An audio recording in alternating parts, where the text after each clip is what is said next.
नमस्कार, मी विशाल परदेशी. या बुलेटिनमध्ये आपलं सगळ्यांचं स्वागत. सुरुवात करूयात महत्त्वाच्या बातमीने. नुकताच आटोपलेला राहुल गांधींच्या अमेठी दौऱ्यादरम्यान त्यांच्या सुरक्षेत मोठी कसूर राहिल्याचा आरोप काँग्रेसने केलाय. तसं पत्र काँग्रेसनं गृह मंत्रालयाला लिहिलंय.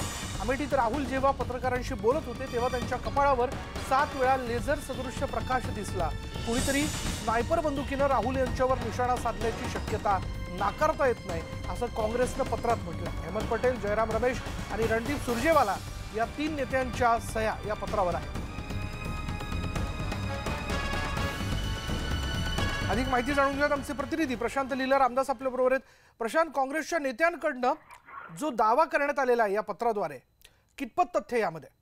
नाही, ज्या पद्धतीने काँग्रेसच्या नेत्यांनी हा दावा केला आहे त्यामध्ये कुठेतरी तथ्य आहे असं वाटत आहे. कारण की ज्या पद्धतीने पत्र लिहून थेट त्यांनी गृहमंत्रालयात पत्र लिहिलं आणि केंद्रीय गृहमंत्री राजनाथ सिंह यांना हे पत्र लिहिलं. मात्र त्यांनी जो उल्लेख केला आहे अमेठीच्या, खास करून जो अमेठीचा दौरा सुरू होता, अमेठीच्या रोड शोच्या दरम्यान ज्या पद्धतीनं त्यांना उडवण्याचा प्रयत्न करण्यात आला, त्यांना गोळी मारून ठार करण्याचा प्रयत्न देखील 7 वेळा करण्यात आला, असा हा प्रयत्न झाल्याचा हा काँग्रेसच्या नेत्याचा दावा आहे. महत्वाचं म्हणजे 7 वेळा त्यांच्या चेहऱ्यावरती स्नायपर लाईट जो असतो तो पडलाय असंही त्यांनी स्पष्ट म्हटलेलं आहे. पण महत्वाचं म्हणजे टेक्निकली स्नायपर लाईट इतक्या दूर पडत नाही हे देखील एक मान्यता घ्यावं लागेल असं आता केंद्रीय सुरक्षा तज्ञ काय म्हणतात या मुद्द्यावरती. पण महत्वाचं म्हणजे त्यांनी पत्र लिहून तर औपचारिकपणे याची तक्रार केली आहे. त्यामुळे आता केंद्रीय गृहमंत्रालय यावरती काय पाऊल उचलतं आणि वास्तविकता काय हे सांगेल तेव्हाच आपल्याला कळेल की काय यामध्ये सत्य आहे.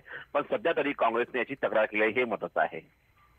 काँग्रेसने आता तक्रार जी आहे ती गृह मंत्रालयाकडे केलेली आहे. केंद्रीय गृह मंत्रालय तसं त्यांनी पत्रच देऊ केलेलं आहे. या पत्रावरती 3 महत्त्वाच्या नेत्यांच्या सह्या असल्याचं कळतं. यामध्ये रणदीप सुरजेवाला, त्याचबरोबर अहमद पटेल आणि जयराम रमेश यांच्या सह्या आहेत.